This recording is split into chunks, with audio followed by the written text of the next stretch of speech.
Yep, I'm in it. Yeah. I'm in. I'm in. So we're all saying we're in after Jess has just been going. Yeah. Hello, everyone, and welcome back to Jar. Context. Hi, everybody. Hi, all. This is some special ASMR sounds tonight. This is spicy jarred. You guys listening, you have to guess what we're doing based on the sounds. What we're doing? What you're Yeah, I was doing? just saying, Don't involve us in whatever you're doing. You ain't French, bitch. Don't put no we in this.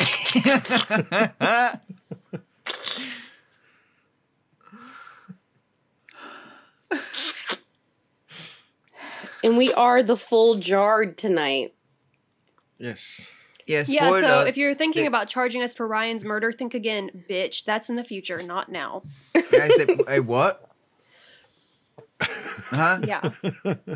I was going to say surprise. They didn't actually kill me, but wait, what? No. Not yet. We haven't killed you yet. Okay. I mean, just sleep with one eye open. Do anyway, just because fuck knows what this one's gonna do. Like, honestly. Ryan didn't point at anyone on my screen. You. Yeah, you didn't point at anyone. Am I just pointing off screen on yours then? Yep. Yeah. Okay, You're pointing at my friends list. Okay, well, for the viewers So you're blaming and the them all. listeners. Okay. To be fair. If you point to the other side, you'll be pointing at Jess on my screen. There you go. Okay, that'll do it. So how are we all? I'm perfectly splendid. I'm going. Perfectly splendid. We made it, what? 2 minutes? You know that's my trigger. Why are you gonna do that? We have to give you a hard time for being away. You deserve it. Okay, right. The first time I was absent, all right, bit of a legitimate reason. 5-day migraine. I mean, I agree. We all agreed. But the second one, I was just I was out doing hot Ryan shit. Leave me alone. That exists. Yeah, it exists. It's very minute, and it. Hot Ryan. That's new to me.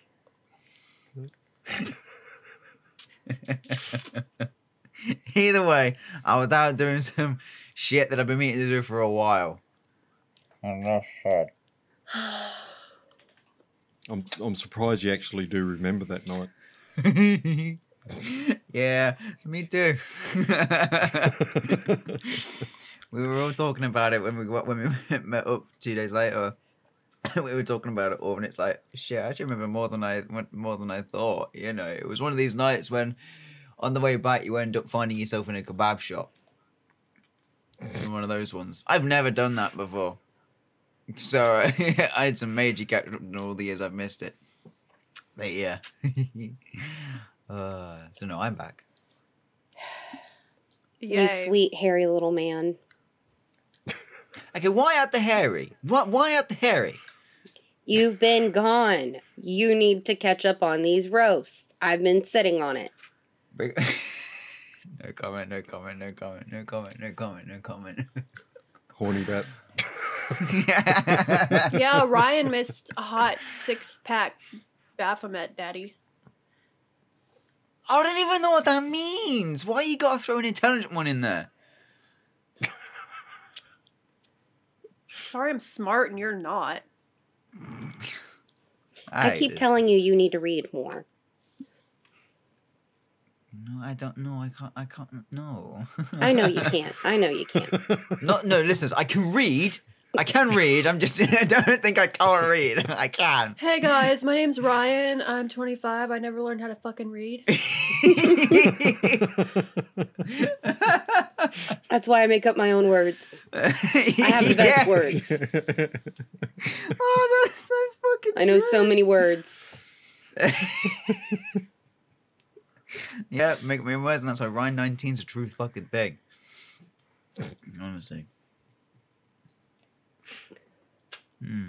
Well, anyway, unfortunately for us, it's Ryan's turn this week. Fortunately or unfortunately?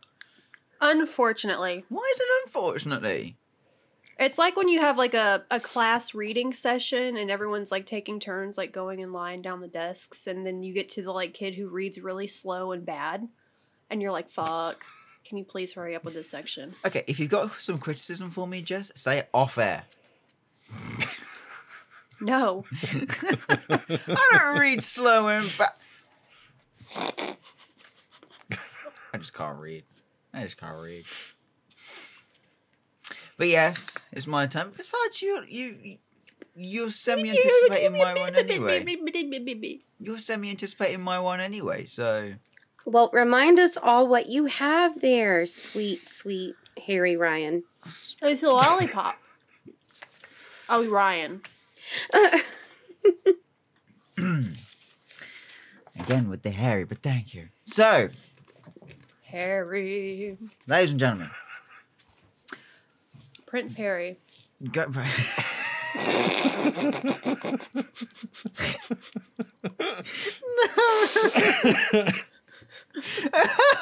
Dougie's about to die.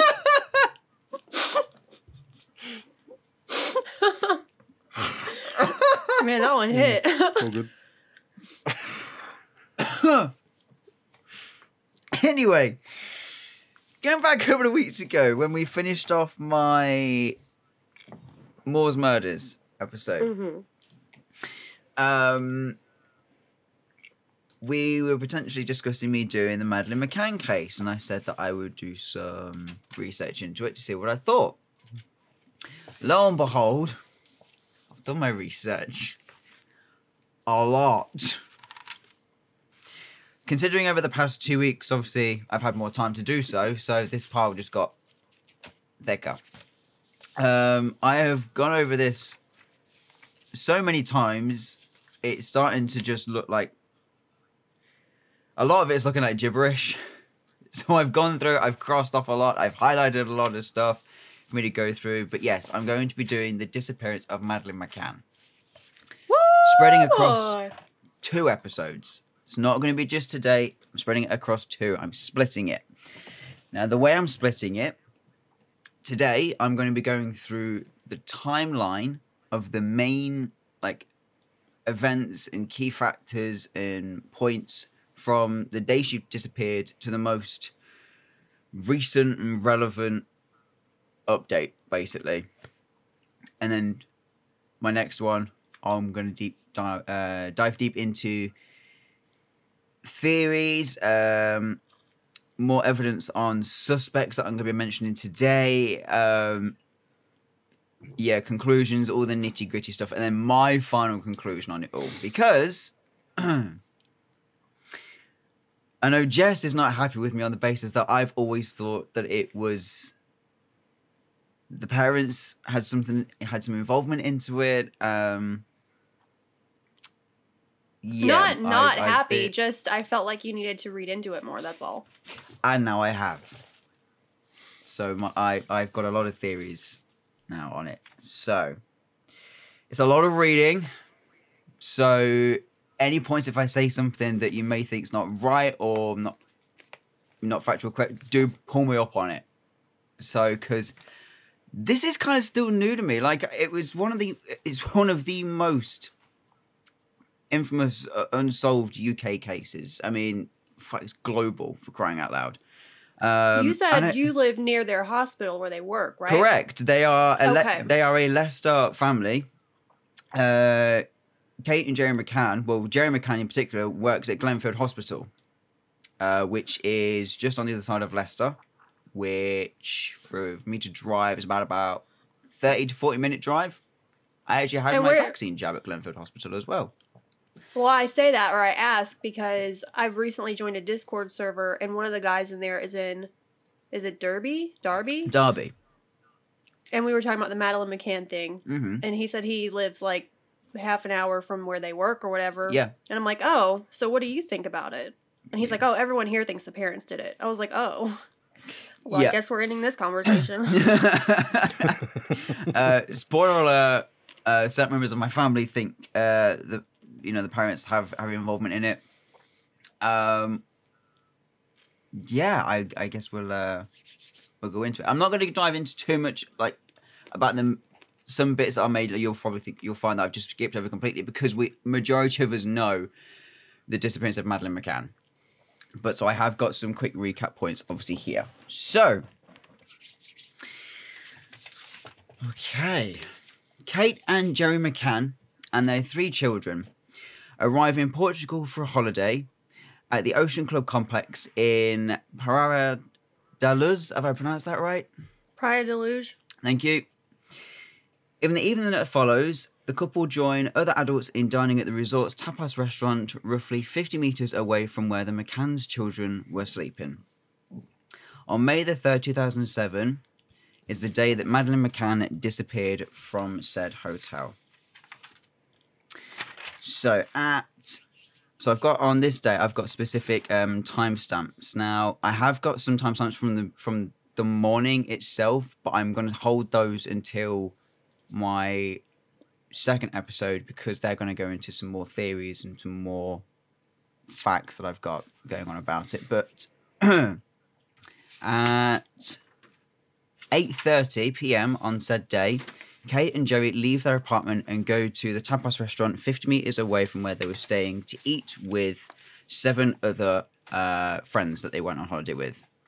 They had a strict schedule that all parents shared, that they would go regularly to go check on their children back in the hotel rooms. So at 9:05, Jerry returned to the apartment and noticed the position of the bedroom door that they left ajar is different to how they first left it when they left for the tapas restaurant. He walks into the room and sees all 3 children are still sleeping soundly in the beds. Jerry heads back to the restaurant, but on his way stops for a conversation with somebody who he met on holiday. At 9:15, another parent from the group walks past the McCann's apartment as she goes to check on her own children, and as she does so, she sees a man carrying a child down the street. And after Madeleine disappeared, he becomes the police's main suspect. 6 years later, however, the Metropolitan Police concluded the man that was seen was an innocent British holidaymaker carrying his daughter home. 15 minutes later at 9:30, a friend at the dinner table offers to check up on the McCann's children as he checks on his own kids in the apartment next door. He returns and says everything appears to be quiet and fine. And then at 10 o'clock, Kate McCann finishes eating and goes back to the apartment. She notices that the children's bedroom door is quite open, but as she goes to close it, a slight breeze slams it shut. She goes into the room, realizing Madeleine is missing, and notices that the window, which was closed and the shutters were down, is now up, and she raises the alarm that Madeleine has gone missing. So we can pretty much deduce from that intro alone that if it was not the parents, then they were being watched, because whoever did it, if not the parents, knew that they were checking in at specific time intervals. Yeah, and they are very specific times. I mean, they said obviously that they had their schedule and they stuck to it. You know, every 15 to half an hour, there was a parent going past all of the bedrooms to check on the children. So yes, they were being watched of sorts, which I'm glad you brought up, because that goes into one of my theories that I've got at the end. The next day, May the 4th, Portuguese police start their investigation.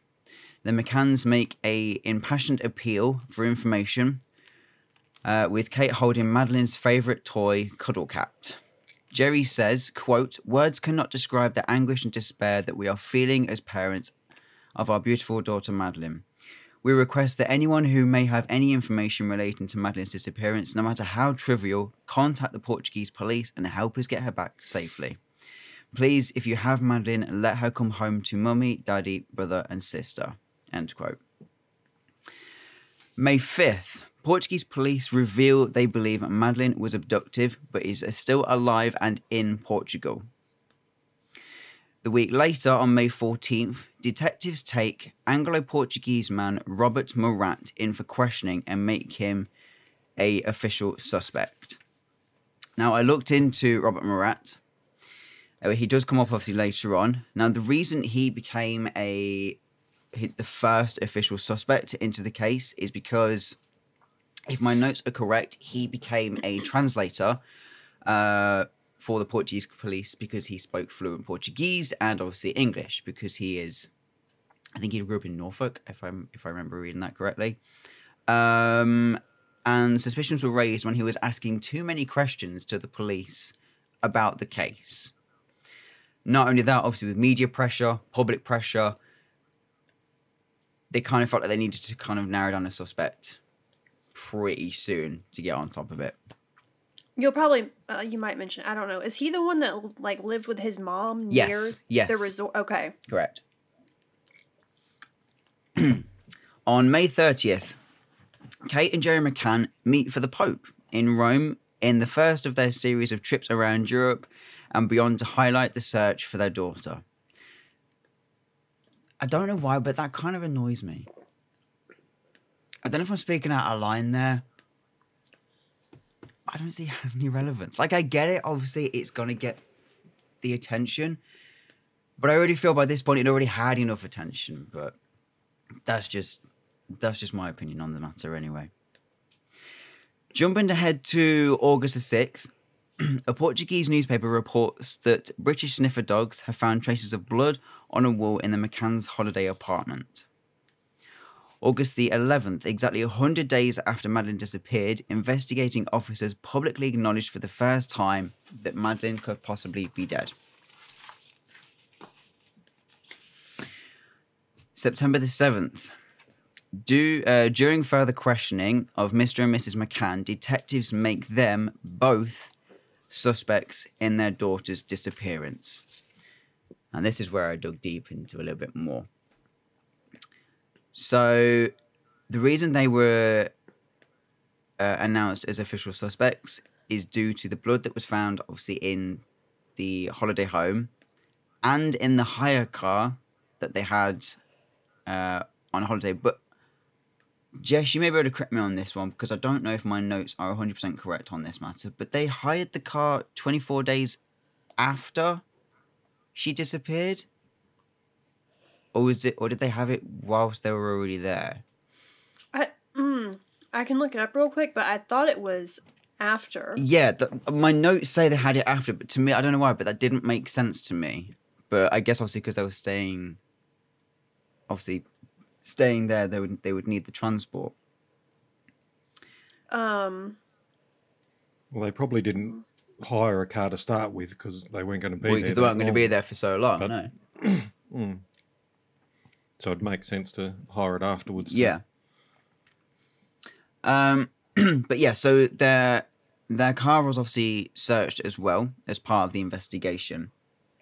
And during so, let me find it exactly. August the 6th. So yes, it was due to the blood that was found in the holiday home and then the blood and the hair that was found by the sniffer dogs in the hire car, which was 24 days, yes, it was after that they, 24 days after Madeleine disappeared, which then I have notes over on my iPad. Which is weird because, I don't know, that's a long time to hold on to a body. Yep. To transport. Yep. 24 days, that is it's a bit of a while. So, Portuguese police reportedly suspected that Kate and Jerry accidentally killed their daughter.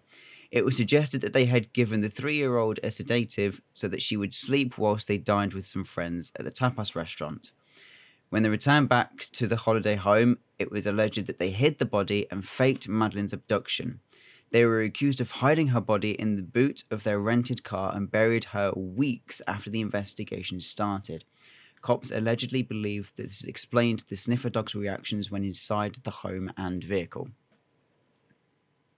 How did they hide her in a car that they didn't get until 3 weeks later? Yeah, where were they going to hide the body in the meantime?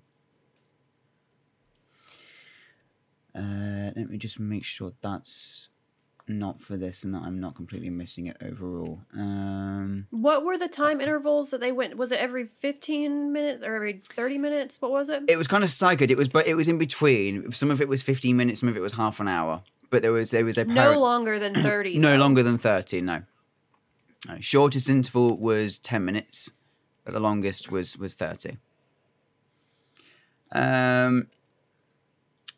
Going off of their suspicion as well, during one of their first press conferences after Madeleine's disappearance, Kate and Jerry McCann were asked by a German radio reporter if, quote, finger of suspicion, end quote, was being pointed at them.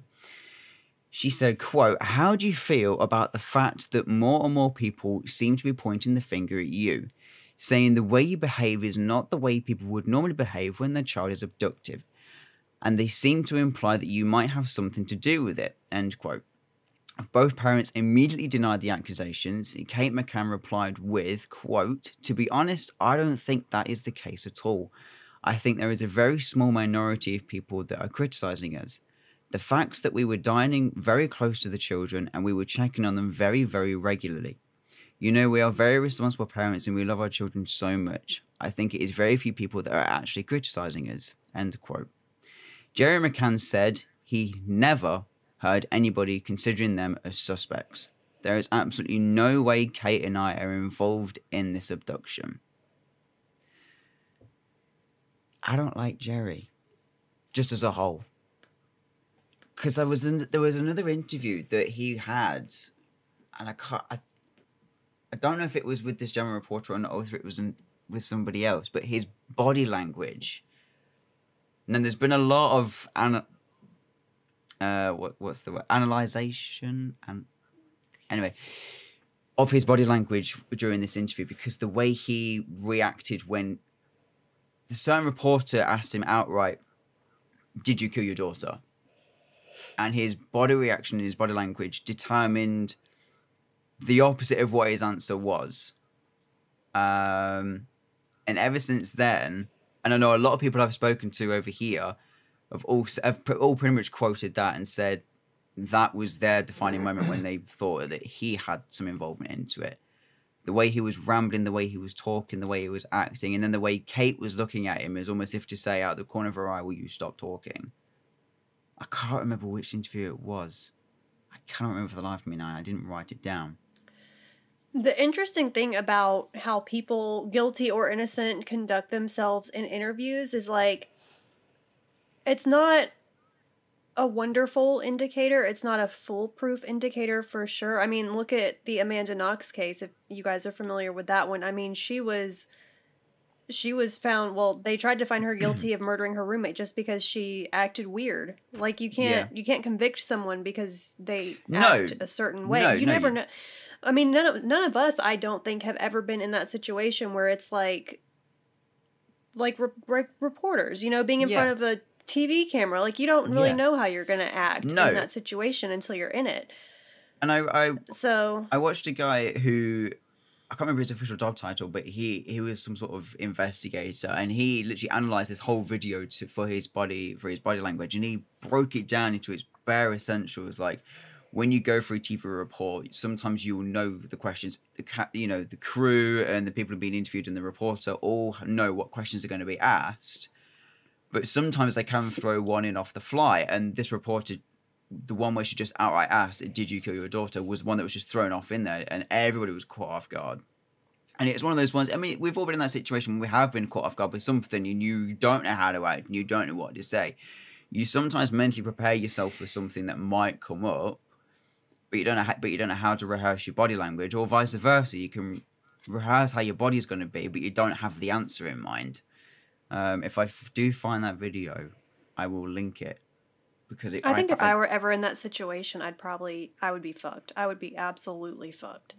Well, you've already said many times on this show. I think when we did the game last time we did, you said if you were going to be out, your thing outright came out, you'd end up start laughing or something because you can't hold it back. I giggle when I'm uncomfortable, or like either I giggle or I seem completely uncaring, or like cold.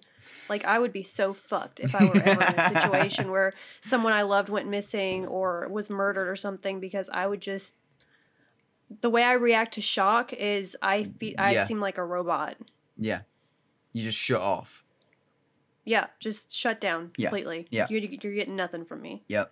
Did you have something to do with their disappearance? No. No, What? Not at all, officer. Being led away in handcuffs. I swear I didn't do it. I don't think my sarcasm would sit right with the press either. They'd be like, oh, she's a bitch. No, it wouldn't. She definitely did it. How can you be so callous? That's so disturbingly true. So, 2 days after the McCanns are announced as official suspects, on September the 9th, they fly back to England with their 2-year-old twins.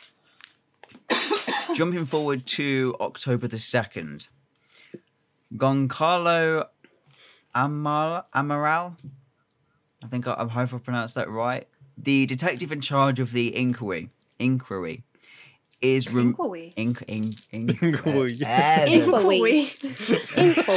I can never. I want to say inquiry. It is inquiry, isn't it? Inquiry. Yeah, thank you. Inquiry. I hate it.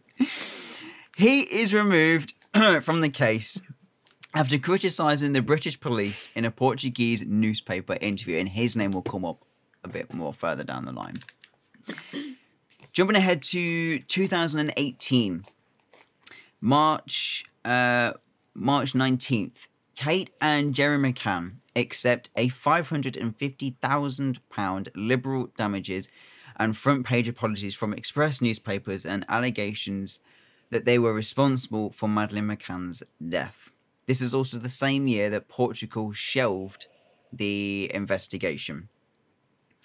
April 7th, 3 Portuguese detectives, led by Paulo Rebelio, fly to Britain to re-interview the 7 friends on holiday with the McCanns when Madeleine vanished. July 17th, Mr. Murat, the first official suspect, receives £600,000 in liberal damages from 4 newspaper groups over serious defamatory articles connecting him with the child's disappearance. July 21st, the Portuguese authorities shelve the investigation and lift the suspect status on the McCanns and Mr. Murat. August 4th, thousands of pages of evidence from the Portuguese police files in their exhaustive investigation of Madeleine's disappearances are made public.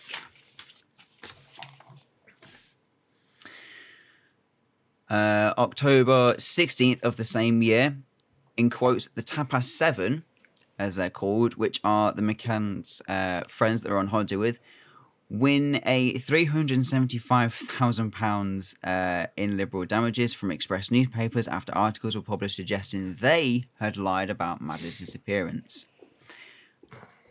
I find that hard to believe, that theory.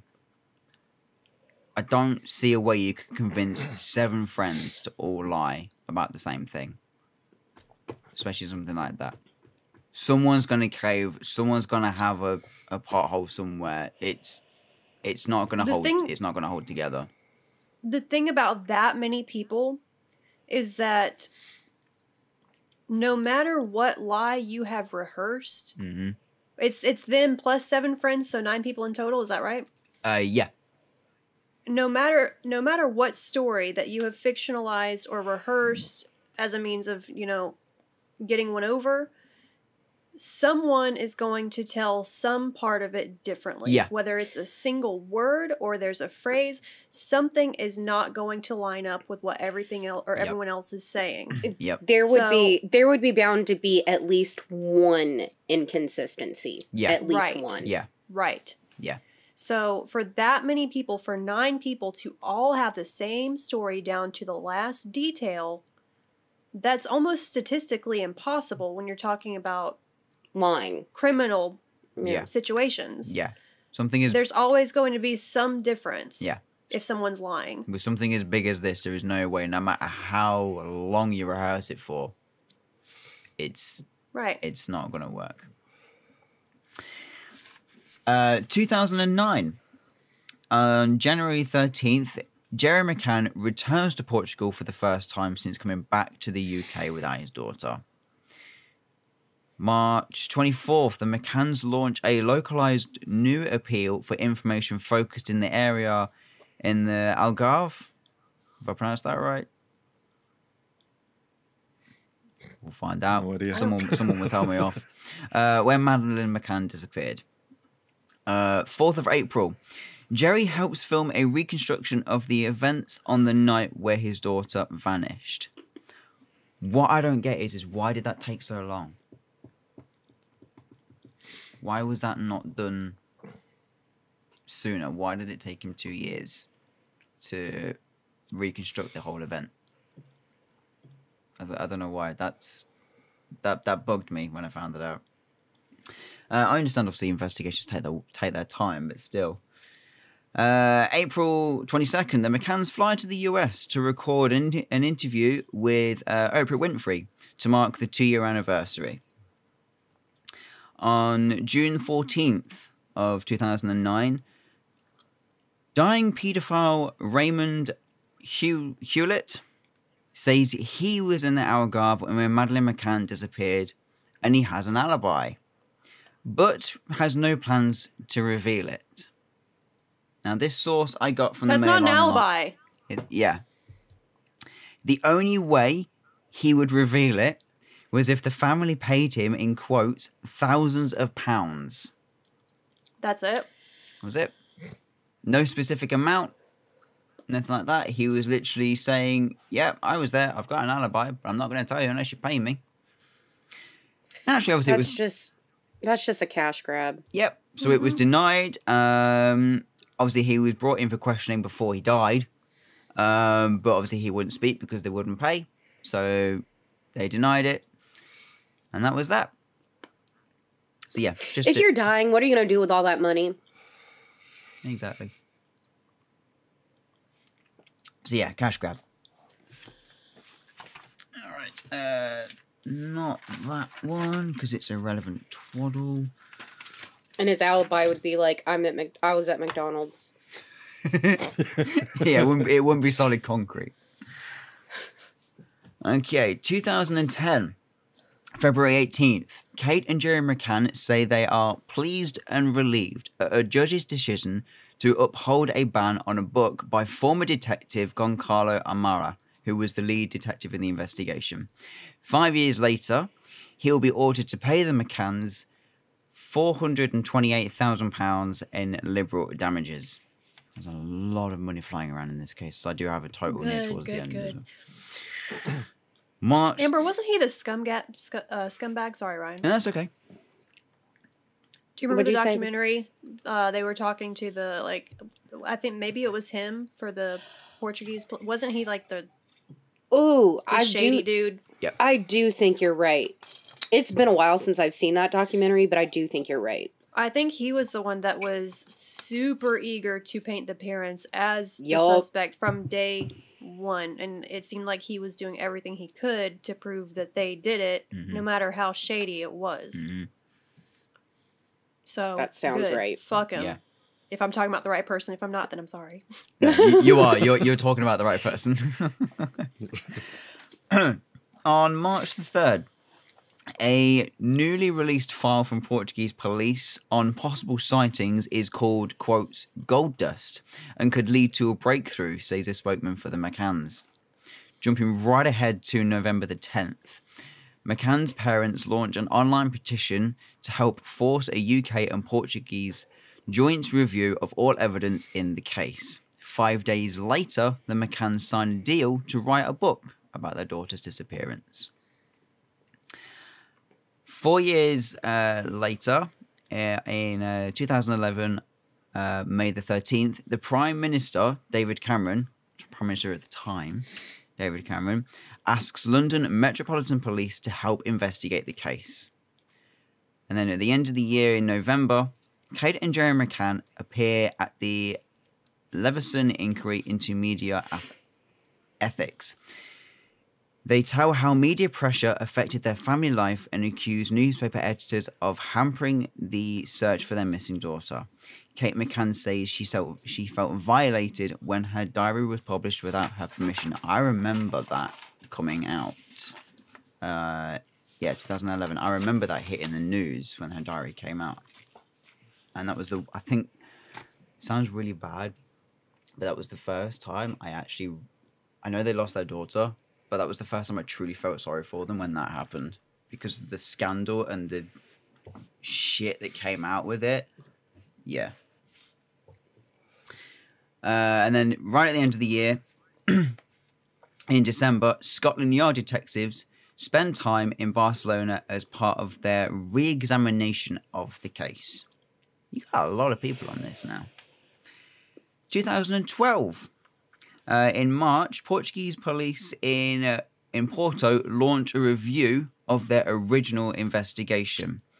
And then in April, Scotland Yard says Madeleine McCann may still be alive and release an artist's impressions of what she may look like today as a 9-year-old. And we all remember that infamous photo, don't we? July 6th, British detectives examine a claim that the little girl's body is buried near the apartment from where she vanished. It comes after a self-styled investigator sends police radar scans he claims to show a burial site. Now this guy, I didn't get his name in my notes, but he's done all of this stuff before, has given exact coordinates with previous missing persons cases, and the police have found the body or found a clue and evidence which helps then locate said missing person, dead or alive. He's very good in what he does. However, he was wrong on this one. They didn't find anything. It was about 6 miles away from where they were staying, a forest northeast. Nothing, no evidence was found. No body was found. Nothing. 2013, February the 13th, police say the results of a DNA test that they did on a New Zealand girl that was mistaken for Madeleine McCann revealed that she is not the missing British girl. That was probably I think that was the first sighting that somebody thought that they had of Madeleine McCann since her disappearance. 2013, she went missing in 2007.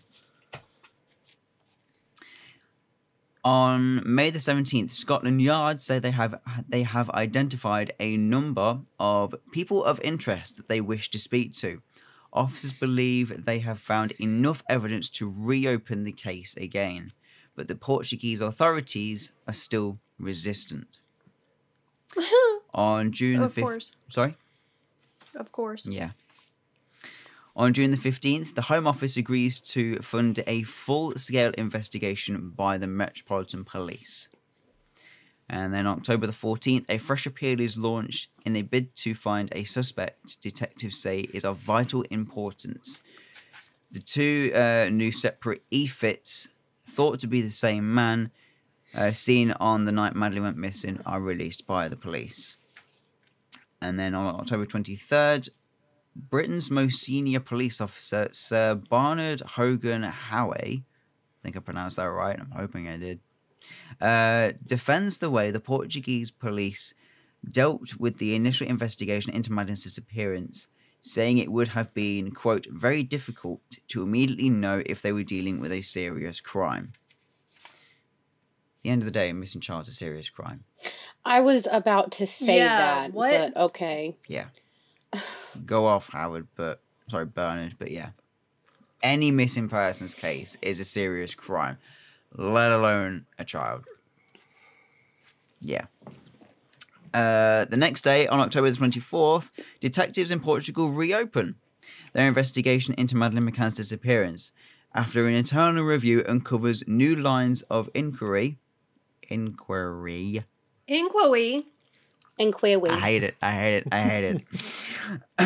witnesses who were never questioned during the initial Portuguese investigation. 2014. There is a lot here. On 13th of January, British police investigate 3 burglars who were in the area when Madeleine disappeared and whose phones were apparently, quote, red hot after she went missing. A letter is sent to Portuguese police asking for help to track them down.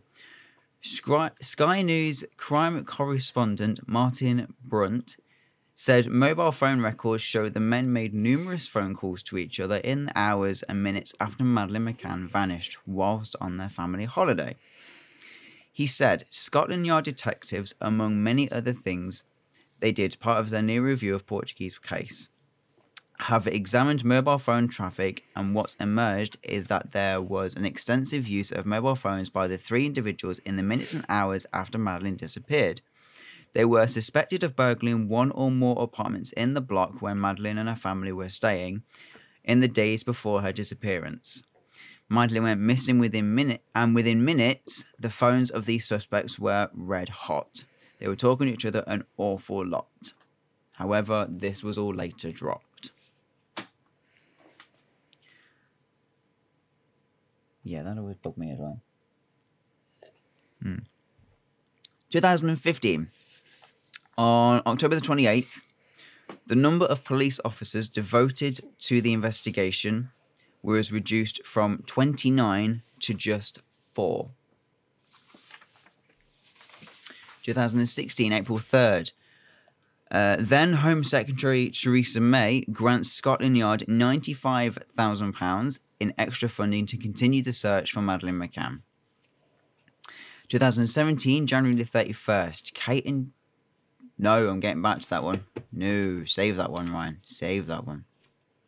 March the 12th. So forget January, March the 12th. The Home Office give police an extra £85,000 to extend the search for Madeleine McCann, now known as Operation Grange, for a further 6 months. This takes the grand total into the investigation beyond £11 million. Oh, shit. April 24th. The McCanns say they are, in quotes, bracing themselves for the 10th anniversary of their daughter's disappearance and describe it as a horrible marker of stolen time. On the official website for their appeal, they write it's likely to be stressful and painful, and more so given the rehashing and old stories, misinformation, half-truths, and downright lies which will be doing the rounds in the newspapers, social media, and special editions of TV programs. April 22nd, as the only 4 official suspects investigated by Metropolitan Police are ruled out of the investigation, Assistant Commissioner Mark Rowley says they are pursuing a significant line of inquiry.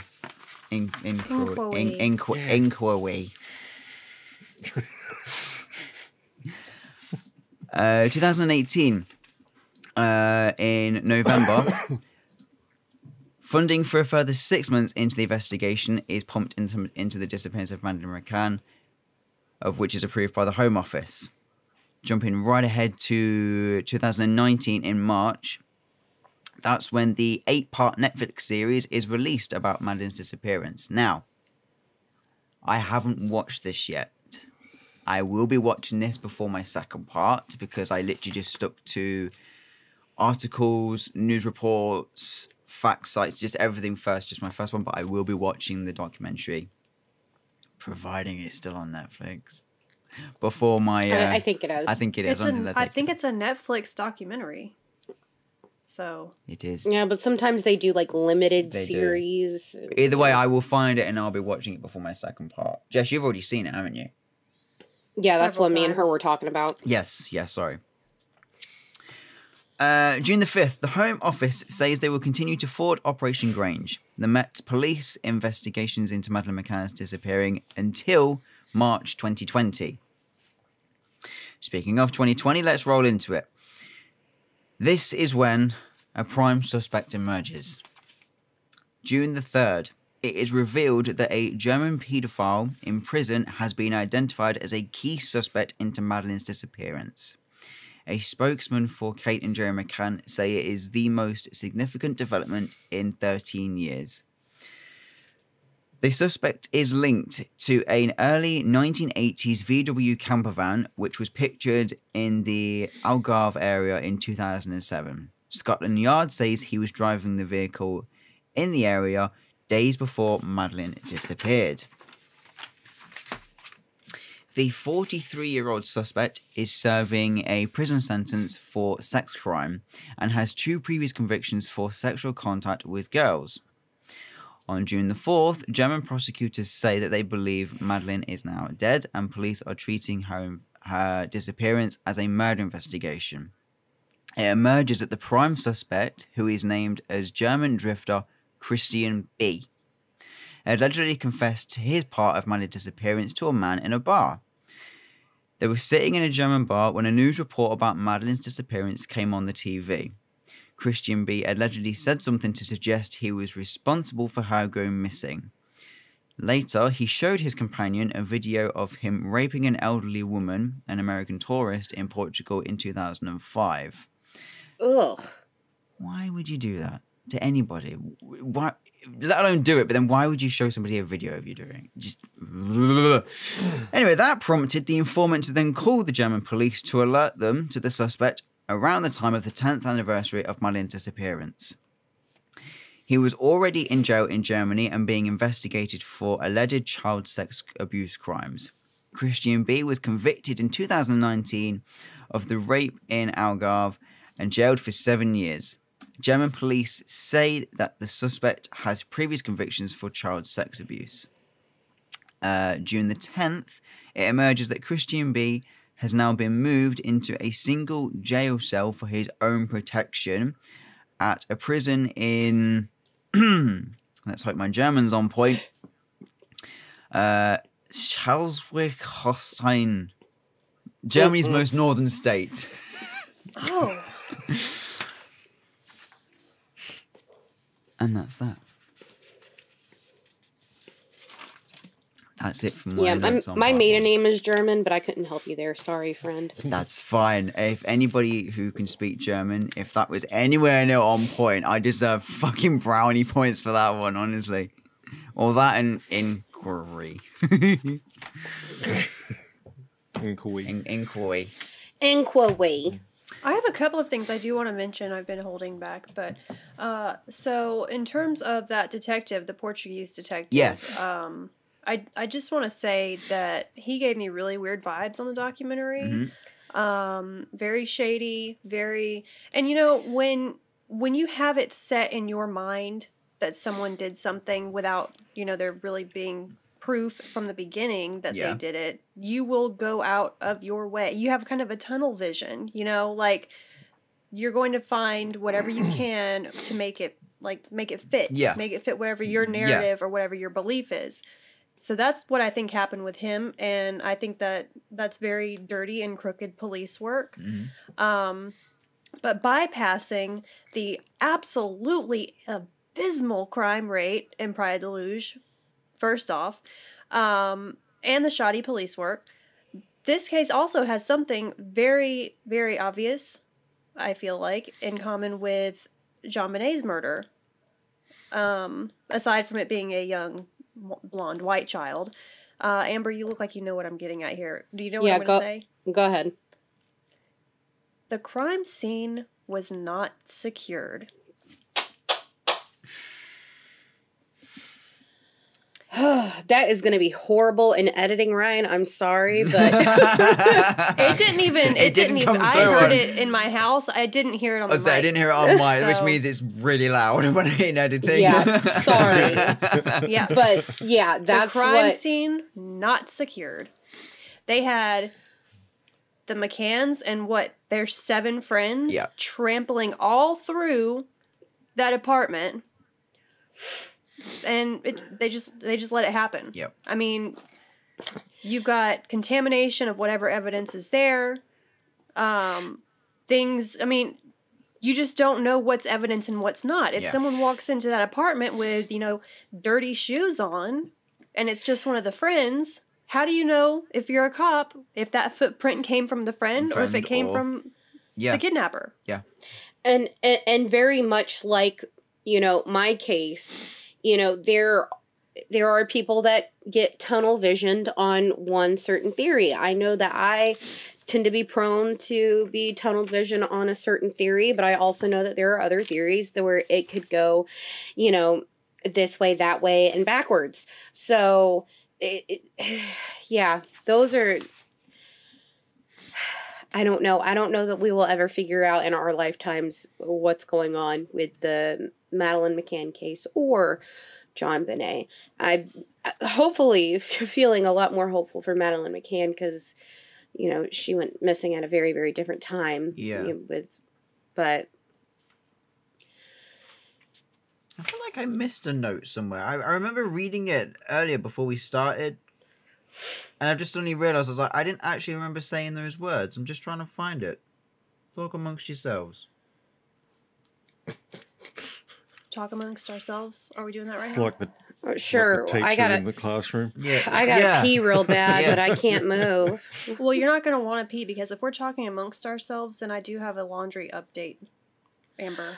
Oh yeah. Well, I don't know if it's a laundry update, but it just came through. I got notified on Twitter. There's breaking news out of Watauga County near Boone, North Carolina, that a body has been found near a popular overlook along the Blue Ridge Parkway. Sheriff deputies are confirming a male was discovered dead near the Thunder Hill Overlook near Blowing Rock. Now, if you guys are listening to this and you've been following this Brian Laundrie bullshit like I have, you'll know that in the last week or two, there have been dozens of sightings of Brian Laundrie in Boone, North Carolina, which is where this is happening right now. And usually these reporters are quick. This is a tweet from a reporter. They're usually quick to say not related to Brian Laundrie because as soon as people see this kind of shit right now, they're like, oh my God, is it Brian Laundrie? But this person, this reporter, has not yet tweeted that it is not Brian Laundrie related, and this came through 30 minutes ago. I don't need that man to ruin Blowing Rock for me.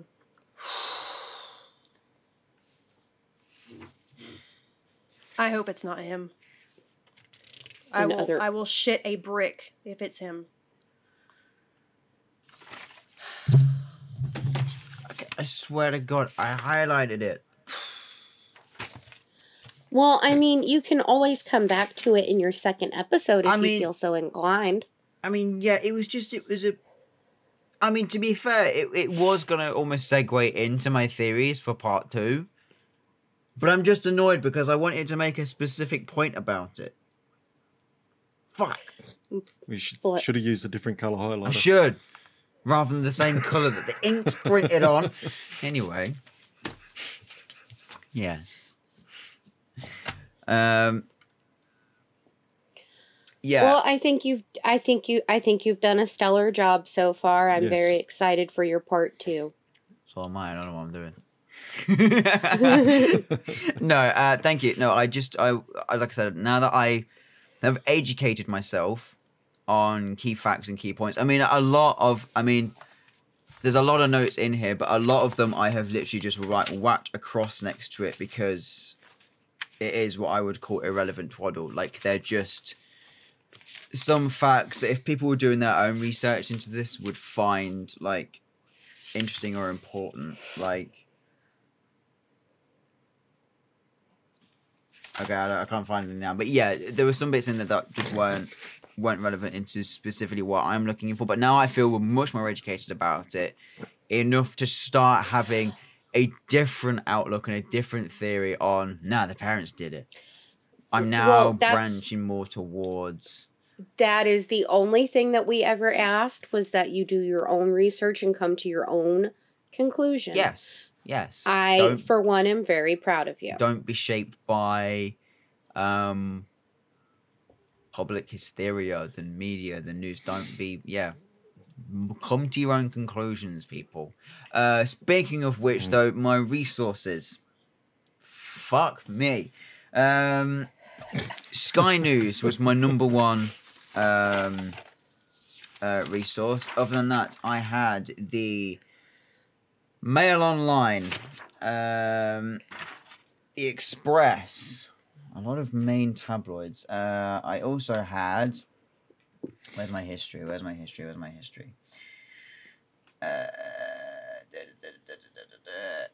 Heart.co.uk, Madeleine McCann disappearance. On this day.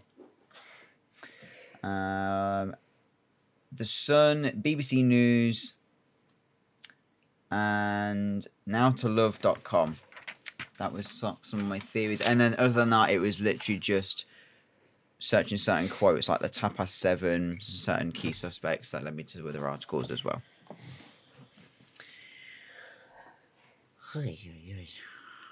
Good job, sir. I think you've done a stellar job. For once. Yeah, that was good. I had to correct you much less than I had to correct Amber, so. Yeah. Yeah, I can feel good about that. Don't worry, it's the only time it'll happen. I know, that's why I'm going to feel good about it. I'm going to make it fucking worth my while. One of those very rare moments. Yeah, I know. Everything you had to correct me on was my fucking pronunciation. Inquiry. I'm not going to try it. I'm not going to try it again. Inquiry. Inquiry. Well, if you want an inquiry on how to find us, we have a whole ass website, jarredpodcast.com. Should link you to all of our socials, such as Twitter, Instagram, all that shit. Oh, yeah, going off that, obviously editing last week's episode, obviously because I wasn't here, editing it, and you guys were, at the end, you guys were saying, wait, is it jarredpodcast.com? Ryan's going to kill me.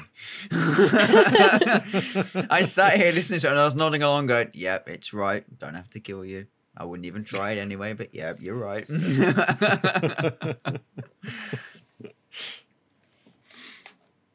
So who is it next week? Me. My last one. Your last one. Yeah, she's doing her second part of her Casey Anthony, and That's we can't right. wait. Yes. I'm going to have to listen back to the first one to remember it, because it feels like that was ages ago now. I can't forget Casey Anthony. We're in the last quarter. That bitch is really just out here living her life right now. She's like, no one's even looking at me anymore. I'm just Brian gonna go Laundrie. out now. Just gonna go live my life at a bar. Oh, that's kind of a spoiler alert for the guys. Sorry. I'd already seen the TikTok anyway. I think I sent the TikTok before I started my story, or after I started my story, though, so it was a bit of a spoiler alert. Either way. Ah, well. Let's see if I was actually paying attention. But maybe she went to prison and now she's out. Or maybe she didn't go at all. You don't know that. Unsolved. Which is it? Okay. We're gonna go ahead and close this out because I think I'm gonna throw up. So Okay. That's weird. Just throwing that in there. Well, you had a lot of sugar. What did you go through? 3 lollipops? I'm off this tweet right now. Oh, yeah, right. That too. Her nerves are probably shot a little. Right. I'm literally shaking right now, so I gotta go. Okay, guys. Amber already closed us out with our links and stuff. So yes, see you thank next you for time, listening, bitches. guys. Bye. Bye. Bye.